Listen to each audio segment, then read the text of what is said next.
Baik, puji nama Tuhan, salam sejahtera bagi kita semua. Kristus ada di tengah-tengah. Bapak Suci Yohanes Chrysostomos di penghujung kehidupannya, dia mengeluarkan suatu kata-kata yang sangat mungkin orang akan melihatnya sederhana dan ini sangat umum, tetapi dalam konteks keadaan ketika ia mengucapkannya dan kita mengetahui dalam keadaan apa Bapak Yohanes Chrysostomos ini mengatakan, kita mungkin akan baru berpikir. Dia mengatakan kemuliaan bagi Allah atas segala sesuatu. Dan di dalam pengajarannya dia mengatakan bahwa ketika dia mengatakan dalam kesaksian, maksudnya kesaksian gereja, catatan gereja mengenai kenapa dan saat bagaimana Bapak Gereja Yohanes Chrysostomos mengatakan hal seperti ini adalah saat ia telah dilengsarkan dan diusir dari gereja Konstantinopel. Siapa yang mengusir adalah Ratu Eudoxia, dibantu dengan Patriark Alexandria Theophilus dan dibantu sama 7 uskup yang adalah 7 uskup gereja Konstantinopel yang merupakan orang yang sangat dikasihi oleh Bapak Gereja Yohanes Chrysostomos. Jadi di situ ada persekongkolan. Kenapa? Yang pertama adalah Yohanes Chrysostomos mencela kebiasaan Ratu Eudoxia yang gemar berhura-hura, berfoya-foya demi kesenangan hidupnya. Kemudian yang kedua, Patriark Konstantinopel, Bapak Gereja Yohanes Chrysostomos, menolak segala macam kemewahan yang ada di dalam gereja. Salah satu bentuk kemewahan yang tercatat adalah pada masa itu hubungan antara Konstantinopel melalui jalur sutra sampai ke Tiongkok dan Romawi sering impor kain sutra dari Tiongkok. Nah, ketika kekristenan itu menjadi agama negara pada masa Kaisar Theodosius kedua tahun 382, itu para imam itu diberikan suatu kemewahan oleh kaisar, yang mana salah satunya ketika dulu jubahnya adalah jubah aut-autan, jubah rahib, jubahnya jubah jelek. Para imam itu dulu jubahnya jelek-jelek karena memang teraniaya kan selama 200-300 tahun. Jadi mereka hidup dengan jubah ya seadanya aja. Nah, kemudian ketika Konstantinus mengeluarkan dekret Milan tahun 313 itu, yang mana mengizinkan kekristenan dan kemudian Kaisar Theodosius menjadikan kekristenan sebagai agama negara, kehidupan para imam itu berubah sama sekali. Yang dahulu dipandang hina sekarang menjadi orang yang dipandang mulia. Istilahnya dulu kasta rendahan, sekarang kastanya tinggi para imam. Dan salah satu kemewahan adalah jubahnya adalah jubah sutra para imam. Nah, para imam yang nggak tahu, mungkin tidak tahu bagaimana sejarah, akhirnya keblinger dan mereka hidup dalam kemewahan. Itu yang dicela oleh Yohanes Chrysostomos. Nah, ketegasannya dia dalam mencela perilaku imam yang seperti ini akhirnya berujung pada pelengseran dirinya oleh persekongkolan yang dilakukan oleh Patriark Alexandria Theophilus dibantu oleh 7 uskup. Yang mana 7 uskup ini salah satunya adalah wakilnya dari Yohanes Chrysostomos itu sendiri. Dan Patriark Theophilus ini juga salah satunya adalah dia menginginkan jabatan posisi Patriark Konstantinopel supaya bisa dekat dengan Kaisar. Jadi kita bisa melihat di dalam sejarahnya Yohanes Chrysostomos itu dilengsarkan. Dan pelengserannya ini juga menggunakan berbagai macam dalil. Salah satunya adalah Yohanes Chrysostomos itu berhubungan bergaul dengan para rahib yang dinyatakan sebagai penganut ajaran bidat. Saya lupa ajaran bidat apa, tetapi para rahib itu dipandang sebagai bidat. Nah, ketika Yohanes Chrysostomos berkunjung kepada para rahib ini supaya menyadarkan mereka, tetapi apa yang dilakukan oleh Yohanes Thomas itu digoreng oleh Patriark Theophilus, sehingga kesannya Bapak Gereja Yohanes Thomas ini bergaul dengan orang-orang, menerima orang-orang yang dipandang sebagai budak-budak Kristen. Tetapi sejarah membuktikan bahwa Yohanes Thomas diakui sebagai orang yang benar-benar karyanya besar di dalam sejarah gereja. Bahkan setelah ia meninggal tidak lama. Jadi tidak lama setelah ia meninggal, kehidupannya diselidiki, ternyata ini orang saleh. Sementara Theophilus yang memiliki ambisi macam-macam malah tidak karu-karuan. Nah, salah satu yang menarik adalah di sini bagaimanakah kita melihat di dalam sejarah gereja ini yang terjadi di dalam kehidupan Bapak Gereja Yohanes Thomas ketika ambisi itu mengalahkan apa yang menjadi esensi di dalam gereja. Apakah berhenti pada saat itu? Tidak, banyak sekali.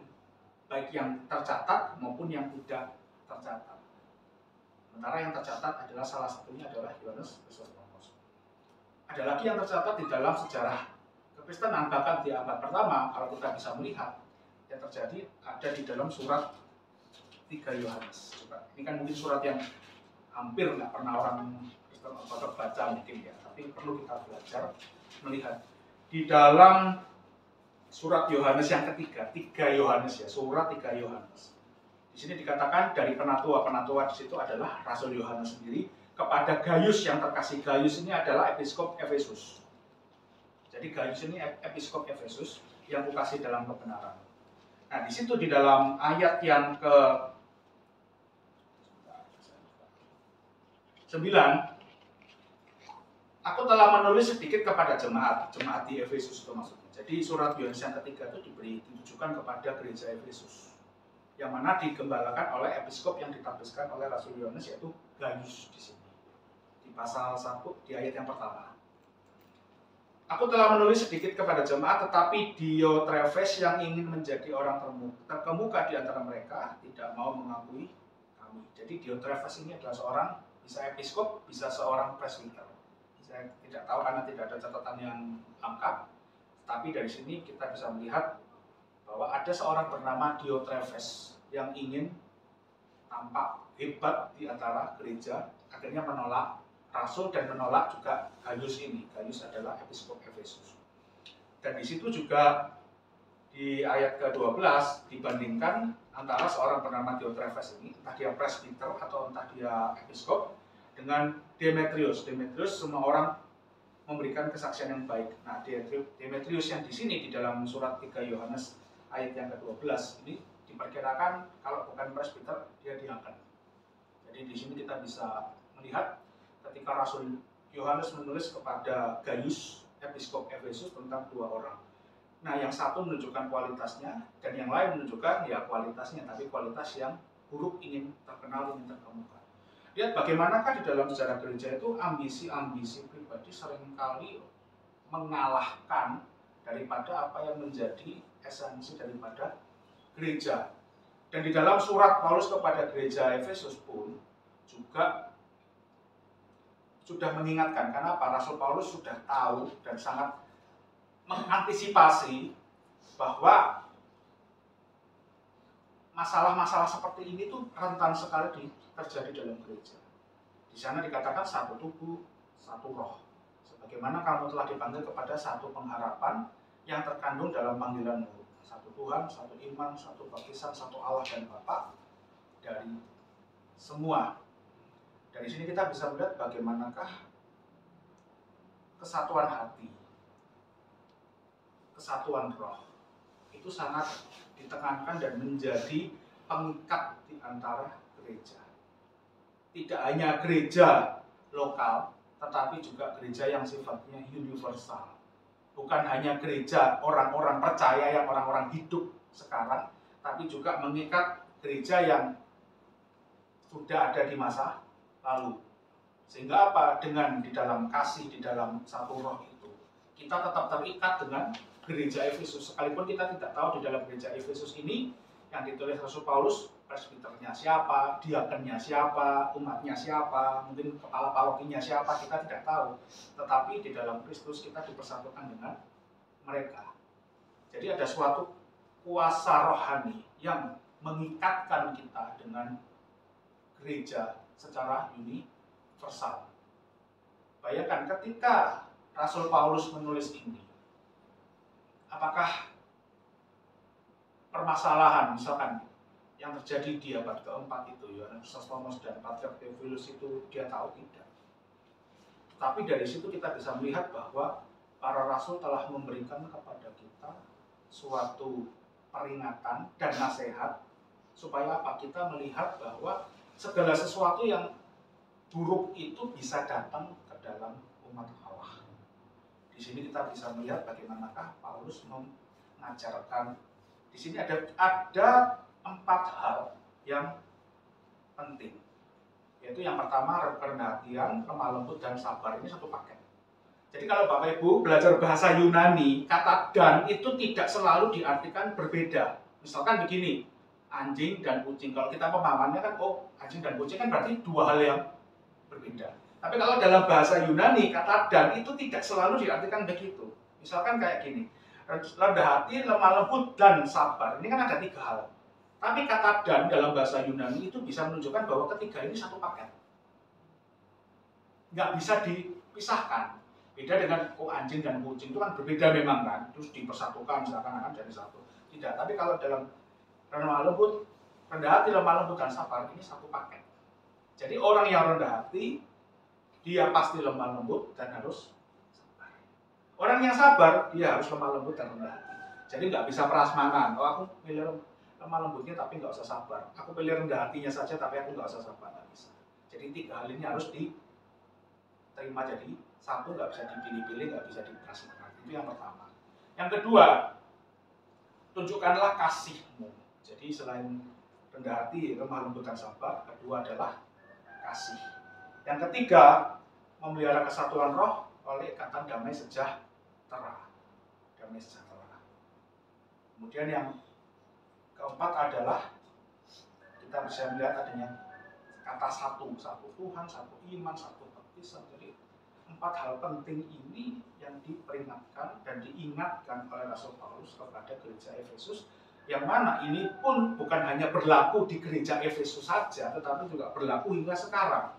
Jadi kalau kita belajar di dalam tulisan-tulisan Perjanjian Baru, ada memang beberapa hal yang sifatnya kontekstual. Artinya memang terjadi di masa itu, tetapi bukan berarti oh ya udah itu kan masa lalu selesai. Yang sudah berlalu biarlah berlalu, tidak. Tapi dari apa yang terjadi di masa lalu itu biarlah menjadi suatu pelajaran dan peringatan bagi kita. Apakah dengan oh ini masa lalu, surat Efesus kan tahun sekian, 50 sekian. Apakah orang Kristen sekarang tidak dipanggil untuk rendah hati? Kan salah kalau mengatakan begitu. Apakah orang Kristen sekarang nggak perlu lemah lembut atau sabar? Kan juga. Paulus menulis surat ini dalam keadaan dia berada di dalam penjara. Jadi surat Efesus itu juga disebut sebagai surat penjara. Karena dia dituliskan di dalam ketika Rasul Paulus berada di dalam penjara. Walaupun Rasul Paulus di dalam penjara, tetapi dia tidak merasa bersedih, tidak pernah merasa tertekan. Bahkan di dalam suratnya, sekalipun dia terbelenggu, tetapi dia bersuka cita karena apa? Pemberitaan firman Allah tidak pernah terbelenggu. Jadi melihat di dalam surat ini menarik ya, Bapak Ibu ya. Seakan-akan ada 2 hal yang kontradiksi. Dalam satu sisi kesannya kok nggak enak, tetapi di satu sisi ada hal yang manis jauh melebihi daripada apa yang tidak enak di situ. Bahkan kalau kita melihat bagaimanakah kesatuan di dalam Kristus itu menjadi pengikat seperti yang sudah saya katakan, itu ketika kita benar-benar di dalamnya kesatuan itu, sekalipun banyak hantaman, banyak ujian, banyak segala macam yang terjadi, kita tidak pernah menjadi lemah karenanya. Karena apa? Kesatuan itu harus diuji. Kesatuan di dalam Kristus, apakah kesatuan itu asli ataukah kesatuan itu imitasi? Itu kan terbukti melalui waktu. Orang bisa ngeklaim, oh kami satu kok, tapi kenyataannya tidak. Orang bisa mengatakan, wah kami ini kuat tapi ternyata lemah. Bagaimana kita menyatu di dalam Kristus?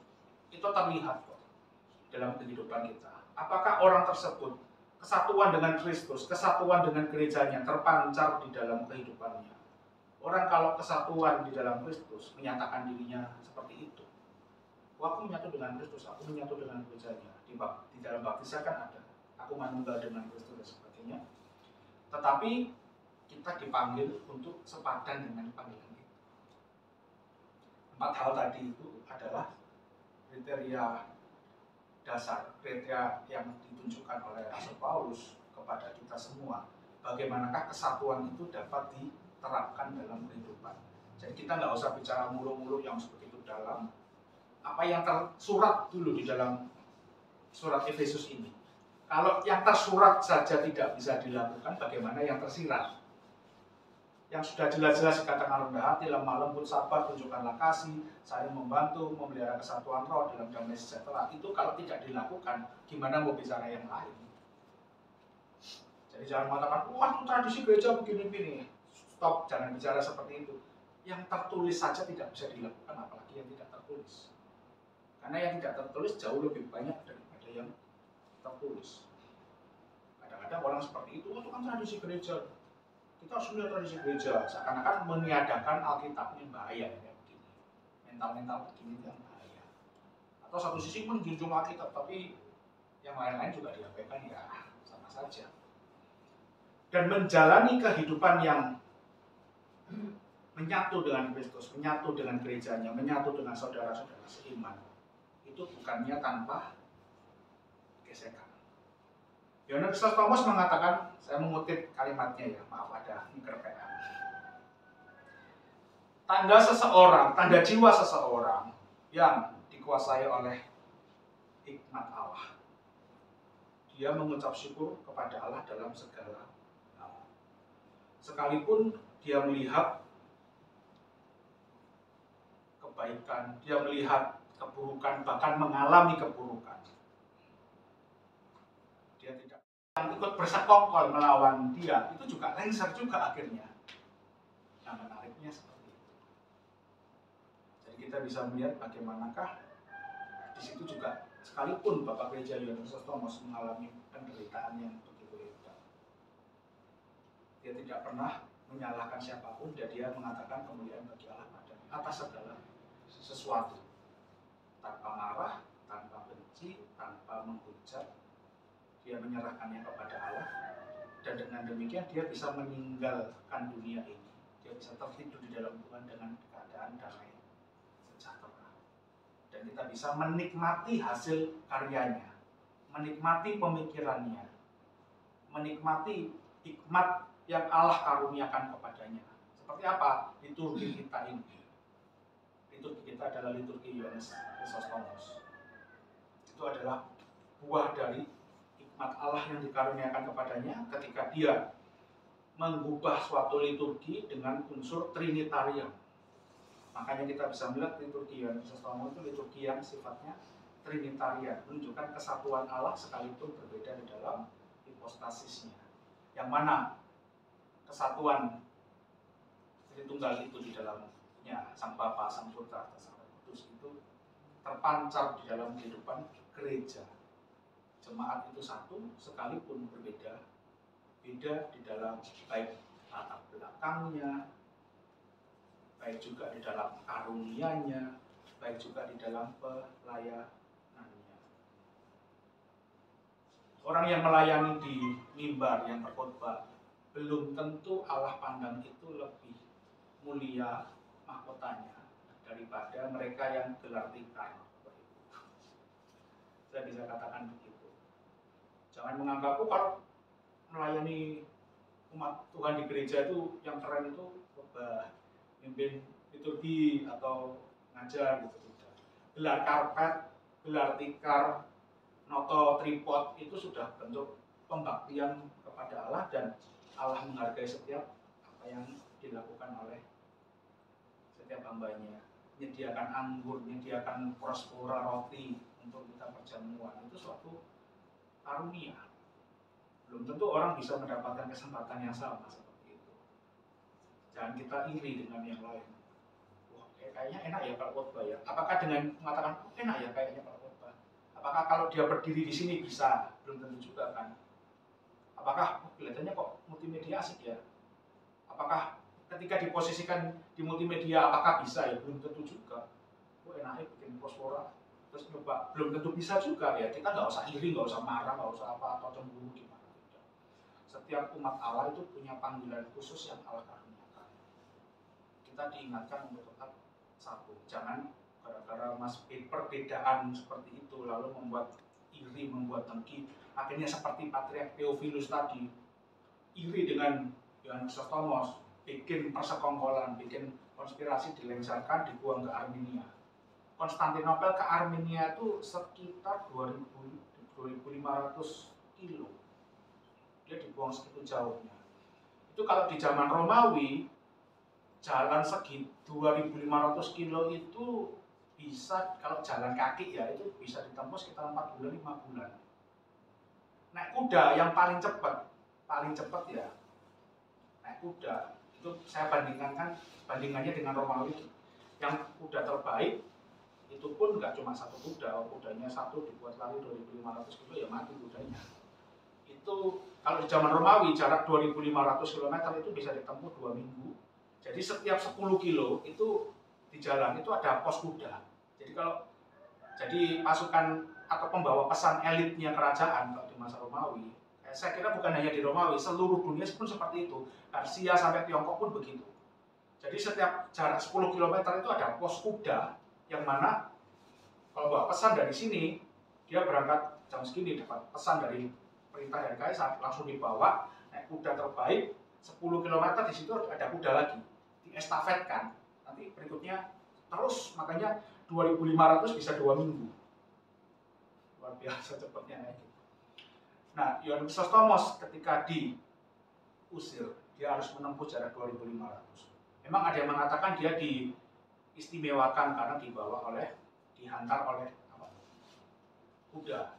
Tapi nggak mungkin kuda langsung jalan sampai 2.500 sekali jalan, kan nggak mungkin juga, kudanya bisa mati. Nah, jadi dalam keadaan terasing, dia menyerah bukan karena dia kalah. Dia menyerah karena dia ingin menjaga kestabilan gereja Konstantinopel. Jangan sampai gereja Konstantinopel itu kacau karena dia menyerahkan. Ya sudah, yang menyelesaikan siapa? Salah satu dari 7 uskupnya akhirnya menggantikan dia. Bapak Ibu bisa cari siapa nama uskupnya itu, menggantikan dia. Dan uskup yang menggantikan pun tidak dicatat sebagai seorang jana suci. Justru malah Yohanes Chrysostomos dipandang sebagai jana suci. Jadi demi menjaga kesatuan gereja itu kadang ada harga berat yang harus dibayar. Tapi setidaknya apa yang ada di dalam surat Efesus 4 ini harus diterapkan. Setidaknya ini harga standar, harga minimal yang harus dibayar. Untuk menjaga kesatuan itu ada rendah hati, lemah lembut, sabar, tunjukkan kasih, saling membantu, memelihara kesatuan roh oleh ikatan damai sejahtera. Ini harga standar minimal yang harus dibayar. Kalau bisa lebih, itu jauh lebih baik. Jadi jangan pernah mengatakan, oh, tradisi gitu, jangan, nggak usah ngomong tradisi dulu. Yang ini aja kalau nggak dilakukan mau ngomong tradisi, bohong nanti jadinya. Hanya untuk pengalihan aja. Jadi apa yang kita pelajari pada siang hari ini? Kita tidak bicara, oh kesatuan gereja itu begini-begini, enggak. Di sini saya tidak menyampaikan, oh kesatuan gereja itu, Bapak Ibu konsepnya begini, tidak. Tetapi kita bisa melihat kesatuan gereja itu bukan hal instan, tetapi itu adalah hal yang harus diperjuangkan. Ada tanggung jawab yang harus dilakukan oleh umat, sekalipun kehidupan gereja itu adalah oleh Roh Kudus. Tetapi bukan berarti tanggung jawab umat itu ditiadakan, tetap ada tanggung jawab dari umat. Seperti yang Rasul Paulus telah sampaikan, jangan sampai muncul Diotrefes yang seperti yang ada di dalam gereja Efesus setelahnya zamannya Rasul Paulus menulis surat di Efesus ini. Ada Diotrefes, ada Patriark Theophilus, dan bisa jadi muncul Diotrefes yang sejenis di masa sekarang, yang ingin menjadi terkemuka dengan merongrong gereja tanpa peduli, seperti Patriark Theophilus yang menginginkan sesuatu di dalam gereja, akhirnya menghalalkan segala cara. Mereka yang melakukan itu, Allah yang akan menghakiminya, bukan kita. Tetapi tugas kita adalah taat dan setia kepada apa yang sudah diperintahkan, apa yang sudah diajarkan, dan menghidupi segala sesuatunya. Sehingga apa? Ketika kita mengakhiri hidup, kita dapat berkata seperti Yohanes Chrysostomus, kemuliaan Allah atas segala sesuatu, dan dia dapat berdiri tegak di hadapan tahta pengadilan Kristus, diterima sebagaimana Stefanus yang menyerahkan dirinya, dan dia melihat anak manusia di sebelah kanan Allah, menunjukkan bahwa apa? Kemartirannya diterima oleh Allah, dan Allah telah menyambut dia di dalam kemah kediamannya untuk menerima berkat sukacita dalam kehidupan yang akan datang. Amin. Demi nama Sang Bapa, Sang Putra, dan Sang Roh Kudus. Amin kiranya.